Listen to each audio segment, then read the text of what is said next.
Lucy, I'm home. How many of you recognize that, out of curiosity? I'm not the only one giving away my age. Lucy, I'm home was one of the signature lines from an old sitcom, I Love Lucy. And I know it was broadcast long before many of you were born. But it remains in my mind one of the funniest sitcoms. They helped define the whole idea of situation comedy. And one of the key plot points was invariably Ricky coming home through the front door saying, Lucy, I'm home.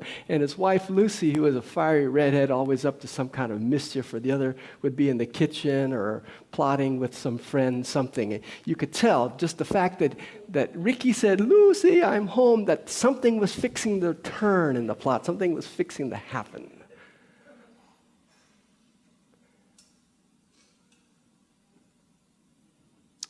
I think that prayer is the process of me saying, God, I'm home. I'm ready for something different to happen. I've been busy struggling. I've been busy trying to make things work.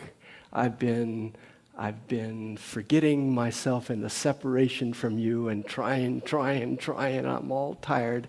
And now, God, I'm home. I'm going to sit down for a minute. I'm going to stand for a minute and remember who I truly am. And from that place of consciousness, I open myself in prayer and make it possible for something else to happen. Does that make any sense? And it's very normal for us to forget our divine nature, forget who we really are, and get caught up in the trials and tribulations of the workplace, or to get caught up in the, shall we call it, the manifestations of the aging process. To get caught up in the doctor's diagnosis when the phone rings. And it's important to be a responsible citizen, to take care of your business at work. It's important to take care of your body and your aches and pains. It's important to listen to what the doctor has to say.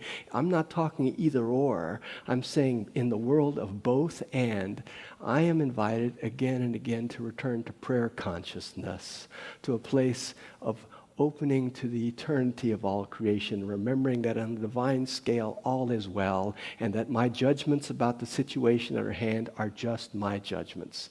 However painful or however strongly held my judgments may be, even if it looks like my loved one is in dire straits, even if it looks like the whole world is going to hell in the handbasket because Congress doesn't know what they're doing, and if only they'd let me run things, then the world would be better. It doesn't matter how strongly held my opinions are.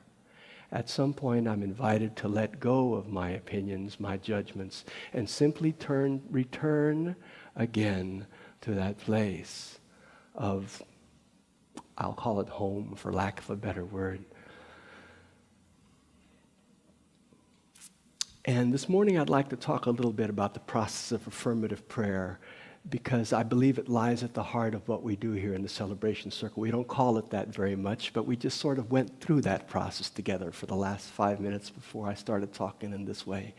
And there are a number of people here in our community who are part of the prayer circle and who spend time in prayer consciousness several times a week, holding a whole list of folks on our prayer list in consciousness.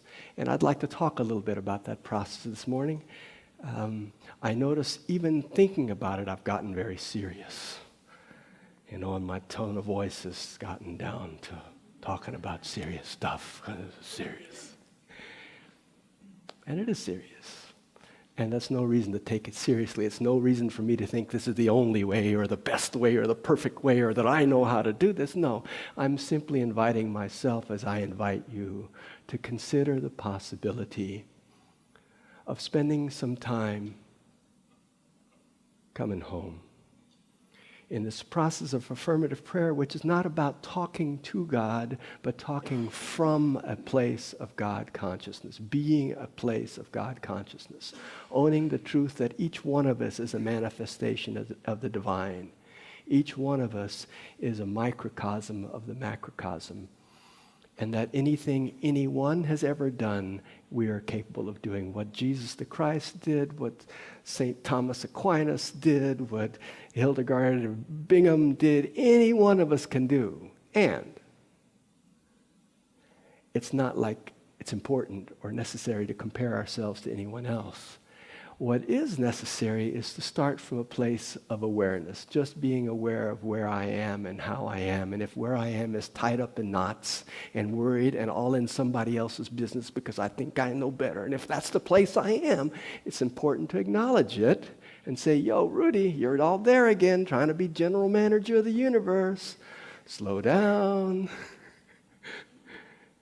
I can't change how my contractor is behaving. I can't change how my boss is behaving. I can't change how my teenager is behaving, but I can change how I'm behaving by simply being aware and coming to this moment with a willingness to focus on my breath. And I say the breath, there's lots of places you can focus. You can focus on your rosary, you can focus on the Bible, you can focus on a statue of the Buddha, you can focus on a mantra to the goddess. All of those places are a perfectly good place to focus. But the thing I carry with me everywhere I go is my breath. It's the first thing I did in this lifetime was take a breath. It's the last thing that'll happen before my body leaves this plane. We'll take the last breath. So breath is the one anchor of consciousness that travels with me everywhere. So I literally use the breath as an anchor, which is to say, I followed the breath down, down, down to where it's grounded, at the ocean floor, the floor of my being. Follow the breath.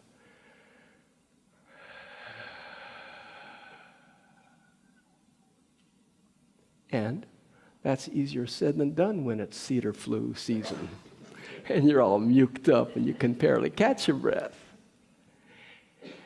And it's not that it's got to be the perfect breath or the yogic breath or a full breath, just breath. Just the breath where it is. Again, it goes back to awareness. Where are you? If you're all muked up and your lungs are full and you can't breathe, maybe your body's trying to tell you something about your diet, about your pattern of rest, and as well as the pollen in the air. I don't know. That gets back to the awareness thing. But then you come back to the breath. And from that place of breath, go to the place of consciousness, invoking the presence and the power of the higher power of your understanding.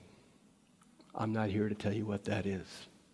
Whatever your relationship with the sacred, consider that having become aware of where you are and having anchored to your breath, coming to a place of identifying with that higher power, with God. Me, myself, I've got no problem calling out to God, to the Christ within. I happen to have a very personal relationship with a deeply impersonal God. That is total mystery to me. But I have no problem saying, God, I'm here. But you could just as easily say, yo, Bob, I don't know what's up, but I'm tired of identifying my own little self, and I want to identify with you, with something bigger than me. But invoking consciousness, however you do that, before getting into the detail of the prayer. Now, I'm presuming that you've got a prayer to lift up. That's what this whole process is about. And you want to pray to change your boss so she'll stop griping at you, or to make the contractor show up on time, or to heal my sister-in-law. She's got cancer and is dying. Please heal her. That's called intercessory prayer. And there's nothing wrong with that. It's a very good and powerful ancient tool used by millions, billions of people since time out of mind. I'm here, however, to suggest there's a higher level of prayer, which is not intercessory, which is not asking some God out there to fix things for my sister-in-law or my child or my contractor, not fixing Congress, not fixing anything. But what I do at this level of prayer is I hold the details of a nation divide itself, of a son who's in trouble. Whatever the detail is, I hold it in mind and then simply let go of it to that consciousness of God, knowing that the highest good for all is being served in ways that I don't know what they are. But that I can trust that higher power. I can trust the outworking of life. And I don't have to know how that works. And I don't have to belabor the details. And I don't have to go over and over the oncology report that my sister-in-law is dealing with. I just release into consciousness the details. First, I draw them into mind, not to draw it to God's attention, but mine. I'm not trying to change God. I'm just trying to change my frame of reference. I am changing my frame of reference. So just to go back over the ABCs we've gone so far. Step 1 is simply getting aware of where you are. Step 2 is be breath, following the breath down. Step 3 is see consciousness, aligning with God, invoking the divine presence, the holy name of the higher power of your understanding. D, going to the details, lifting up your sister-in-law, lifting up your loved one, and then letting go of those details and simply experiencing the free flow of life, of God in this moment, and relaxing there for a long, long time, which may be just 2 seconds for many of us. But 2 seconds is a long, long time when it's 2 seconds of not worrying. Those of you who've spent nights tossing and turning or days pacing the floor over some important thing that was needed to happen or something was going wrong, know that 2 seconds of relief can be a long time, because in the eternal scale of things, 2 seconds and 2 billion years are exactly the same. They're both the wink of a gnat's eyelash. They're nothing. So that time measurement is just your time measurement. Being willing to just to stay in that experience for as long as you can. And then, as inevitably happens, you'll drift off and start thinking again about the problem, about this, about my baking. I'm busy, I don't have time for this. Focus, F. Focus. Come right back to the awareness of where you are, which brings us to the A. To the B is breath, to the C is aligning with consciousness, D is coming back to the details of your prayer, E is just letting go into the experience, and F is just realizing you didn't flunk anything. You didn't fail in your prayer consciousness. You are simply choosing to focus on where you are and how you are in this moment.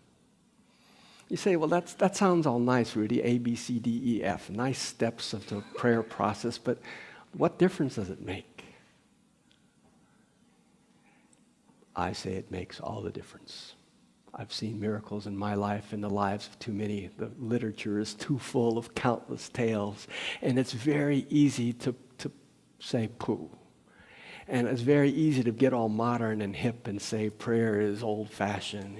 I say that there is nothing newer than affirmative prayer, nothing fresher, nothing more powerful available to you than the simple process of remembering again and again who you truly are. Eric Butterworth, one of the wonderful theologians of the last century, said prayer is not a means of arousing God to action, but the process of waking up from our drowsiness. Not a means of arousing God. Say, wake up, God, you're asleep on the job. Things are going wrong in the world here. But a way of waking up from my drowsiness so we can see ourselves not in a mirror darkly, but face to face. God, I'm home. Consider trying it. I don't know.